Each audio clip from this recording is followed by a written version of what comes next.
لله رب العالمين والصلاة والسلام على رسوله الأمين وعلى آله وصحبه أجمعين أما بعد أعوذ بالله من الشيطان الرجيم بسم الله الرحمن الرحيم والصالحات قانتات حافظات للغيب بما حفظ الله.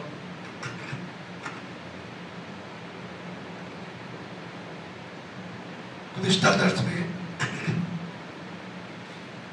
آپ حضرات کے سامنے سورۃ النساء کی آیت نمبر 34 کو پڑھا گیا اور یہ بات بتائی گئی کہ اللہ تعالیٰ نے اس آیت کے اندر 4 اہم احکامات کو اللہ نے بیان کیا. گزشتہ کل کے درس میں آپ کے سامنے یہ بات بیان کی گئی کہ مرد عورتوں پر حاکم ہے اس لیے کہ اللہ تعالیٰ نے مرد کے اندر 2 طاقتیں ایسی دی ہیں جو عورتوں کو نہیں دی ہے. آج کے درس میں اللہ تعالیٰ نے اسی آیت کے دوسرے ٹکڑے میں اللہ نے یہ بات بیان کی اور اس مسئلے کی وضاحت کی کہ نیک بیویاں اور نیک عورتیں ان کی کیا صفات ہیں. اللہ تعالیٰ نے اس ایک ہی آیت میں اللہ تعالیٰ نے نیک عورت کس کو کہتے ہیں اللہ تعالیٰ نے لمبی گفتگو کرنے کے بجائے شارٹ کٹ انداز میں اللہ تعالیٰ نے نیک عورت کی صفات کو آپ نے بیان کیا. اللہ نے فرمایا فالصالحات لوگوں اگر تم جاننا چاہتے ہو کہ نیک عورتیں کون ہیں. کبھی کبھار کیا ہوتا ہے انسان کسی عورت کی شکل کو دیکھ کر دھوکہ کھاتا ہے سمجھتا ہے کہ میرے لیے نیک ہے جبکہ ہوتا یہ ہے کہ شکل کو دیکھ کر کبھی کبھار انسان پریشان بھی ہو جاتا ہے. اسی لیے کسی بھی انسان کی شکل صورت کو دیکھ کر ہم یہ ججمنٹ نہیں کر سکتے کہ یہ نیک ہے جب تک کہ اس کے ساتھ معاملات نہ کیا جائے. تو اللہ نے فرمایا فالصالحات لوگوں نیک عورتیں اگر تم جاننا چاہتے ہو کون ہے اللہ تعالیٰ اس کے 2 کوالٹیز بیان کی. اور یہ بات آپ یاد رکھیں اللہ تعالیٰ جب کوئی چیز بیان کرتا ہے تو رب لمبی گفتگو نہیں کرتا ہے شارٹ کٹ انداز میں اللہ تعالیٰ بات سمجھانے کی کوشش کرتا ہے. اور یہ بات آپ دیکھ لیں یہ 2 کوالٹیز ایسی ہیں جس عورت میں پائی جائے تو آپ سمجھ جائیں کہ اللہ تعالیٰ نے مجھے نیک بیوی دی ہے. اگر ان دونوں کوالٹیز میں سے اگر ایک کوالٹی بھی اگر آپ کی بیوی کے اندر نہ ہو تو آپ یہ سمجھ جائیں کہ وہ نیک بیوی میرے حق میں نہیں ہے. اللہ فرماتے ہیں فالصالحات لوگوں نیک عورتیں کون ہیں اللہ فرماتے ہیں قانتات حافظات للغیب بما حفظ اللہ. اللہ فرماتے ہیں نیک عورت کی پہلی خوبی یہ ہے قانتات جو اپنے شوہروں کی اطاعت گزار ہوتی ہے. مطلب یہ ہے کہ شوہر کی ہمیشہ اطاعت کرتی ہے. قانتات کا معنی ہوتا ہے اطاعت گزاری. تو اللہ فرماتے ہیں نیک عورت کی پہلی خوبی یہ ہے کہ قانتات وہ اپنے شوہر کے معاملے میں شوہر کی اطاعت گزار ہوتی ہے.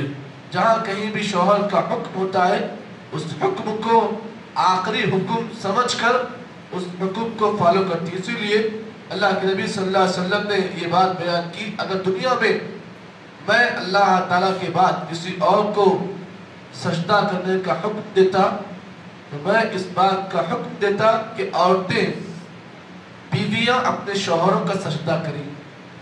کیوں؟ اس لیے کہ ان کے اوپر شوہروں کا حق اتنا زیادہ ہے کہ اگر وہ چکانا چاہیں چکا نہیں سکتی ہے. تو معلوم یہ ہوا کہ نیک عورت کی پہلی خوبی یہ ہے قانتات جو اپنے شوہروں کی اطاعت گزار ہوتی ہے اور شوہر جس بات کا حکم دیتا ہے اس حکم پر فالو ہوتی ہے. یہ نیک عورت کی پہلی خوبی ہے. اگر ہم میں سے جن کو اللہ نے جو اللہ نے بیویاں دی ہیں اگر ہماری بیویوں کے اندر اگر یہ کوالٹی ہے سمجھ جائیں اور اللہ کا شکر ادا کریں کہ اللہ تعالیٰ نے مجھے نیک بیوی دی ہے. کیونکہ اس بات کو آپ جان لیں انسان کے لیے نیک بیوی کا ملنا اللہ تعالیٰ کی طرف سے بہت بڑی نعمت ہے. اسی لیے اللہ کے نبی صلی اللہ علیہ وسلم نے فرمایا الدنیا کلها متاع وخیر متاع الدنیا المرأة الصالحہ. نبی اکرم نے فرمایا دنیا پوری کی پوری ایک سامان ہے. وخیر متاع الدنیا المرأة الصالحہ، دنیا کا سب سے بہترین سامان المرأة الصالحہ، نیک عورت ہے. تو معلوم یہ ہوا نیک عورت شکل صورت سے آپ کو نہیں دکھتی ہے. نیک عورت اگر کالی کروٹی ہی کیوں نہ ہو لیکن اس کے اندر اطاعت گزاری کا جذبہ اگر ہو تو سمجھ جائیں کہ وہ نیک عورت ہے. فالصالحات خانتات، پہلی خوبی یہ ہے کہ وہ اپنے شوہر کی اطاعت گزار ہوتی ہے. دوسری خوبی اللہ فرماتے ہیں حافظات للغیب بما حفظ اللہ، اپنے شوہر کی غیر موجودگی میں اپنے عزت کی اور اپنے گھر کی اور اپنے شوہر کے مال کی حفاظت کرتی ہے. معلوم یہ ہوا کہ نیک بیوی کی دوسری خوبی یہ ہے کہ شوہر کی غیر موجودگی میں وہ اپنے عزت نفس کی اور شوہر کے مال کی اور اس کے مکان کی حفاظت کرتی ہے. معلوم یہ ہوا یہ نیک بیوی کی دوسری خوبی ہے کہ آپ کی غیر موجودگی میں، ہوتا یہ ہے کہ آپ کی موجودگی میں اگر آپ کی بیوی آپ کے پیسوں کی حفاظت کرتی ہے، کمال نہیں ہے. کمال یہ ہے کہ آپ کے غیر موجودگی میں وہ یہ کام کرے. موجودگی میں تو ہر کوئی، اگر چور کو بھی آپ چابی دے دو چوری کرو تو نہیں کرتا ہو. اگر چور کو یہ کہا جائے چابی دے کر کہ تم میرے سامنے چوری کرتا نہیں کرتا. آپ کے غیر موجودگی میں وہ چوری کرتا ہے تو یہ کمال ہے. کمال یہ نہیں کہ آپ کے سامنے چوری کرے. تو معلوم یہ ہوا کہ بیوی اگر آپ کے سامنے آپ کے گھر کی حفاظت کرے، آپ کی عزت کا حفاظت کرے، یہ کمال نہیں ہے. بلکہ آپ کے غیر موجودگی میں اگر وہ اپنے عزت نفس کی اور اپنے گھر کی، شوہر کے مال کی حفاظت کرتی ہے، یہ کمال ہے. آپ یہ بات دیکھ رہے ہیں کہ اگر آپ کی بیوی میں یہ خوبی ہے تو آپ سجدہ شکر کریں کہ اللہ نے مجھے نیک بیوی دی ہے. یہ چیز اگر آپ دیکھ رہے ہیں. اب یہاں پر اللہ کے نبی صلی اللہ علیہ وسلم کی ایک حدیث میں آپ کے سامنے پیش کر دوں. اس میں نبی اکرم صلی اللہ علیہ وسلم نے اس مسئلے کی وضاحت کرتے فرمایا خیر النساء، آپ نے فرمایا سب سے بہترین عورت وہ ہے التی اذا نظرت، جب تم اس کی طرف دیکھو، سربت کا، تو تم جب اس کی طرف دیکھو تو تمہیں وہ خوش کرے. کیا مطلب اس کا؟ بہترین عورت وہ ہے جب تم اس کی طرف دیکھو تم کو خوش کرے. خوش کرنے کا مطلب یہ ہے کہ تم دیکھو تو ہنس لی تو وہ بڑی بات نہیں ہے. بہترین عورت وہ ہے جب بھی تم اس کی طرف نگاہ ڈالو، چاہے غصے میں چاہے محبت سے، تو وہ تمہیں اپنے چہرے کی خوشی سے وہ تمہیں خوش کر دے.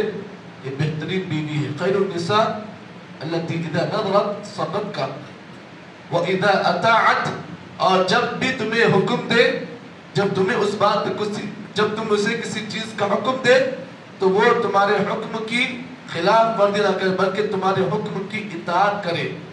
تو معلوم یہ ہوا اللہ کے نبی صلی اللہ علیہ وسلم نے صحابہ کے سامنے اس حدیث کو پیش کیا اور آپ نے بطور دلیل قرآن مجید کی اس آیت کو بیان کرتے فرمایا الرجال قوامون علی النساء، نبی نے فرمایا مرد عورتوں پر حاکم ہے. آپ سے صحابہ سے اس بات کو بیان کیا اے میرے صحابہ تم جاننا چاہتے ہو کہ بہترین عورت کون ہے؟ آپ نے فرمایا جب بھی تم اسے دیکھو تو وہ تمہیں اپنی خوشی سے تمہیں خوش کر دے، اور جب تمہیں اسے کس بات کا حکم دے تو وہ تمہارے حکم کی اطاعت کرے. اب یہاں پر ایک اور روایت آپ کے سامنے پیش کر دوں. نبی اکرم صلی اللہ علیہ وسلم نے فرمایا ان المرأة اذا صلت خمسها وصامت شهرها واطاعت زوجها قیل لها ادخل الجنة من ای ابواب شئت، رواہ صحیح مسلم. نبی اکرم صلی اللہ علیہ وسلم نے فرمایا کہ سب سے بہترین عورت وہ ہے ان المرأة اذا صلت خمسها، جو 5 وقت کی نماز پڑھے، وصامت شهرها، اور مہینہ بھر کا روزہ رکھے، اس کے بعد وہ اطاعت زوجها، اپنے شوہر کی اطاعت کرے. نبی نے فرمایا قیل لها، ایسی عورت سے فرشتے مرنے کے بعد کہیں گے قیل لها ادخل الجنہ، اے خوش نصیب عورت جنت میں داخل ہو جا، من ای ابواب شئت، جس دروازے سے تو داخل ہونا چاہے، یہ دروازے تیرے لیے کھلے ہیں،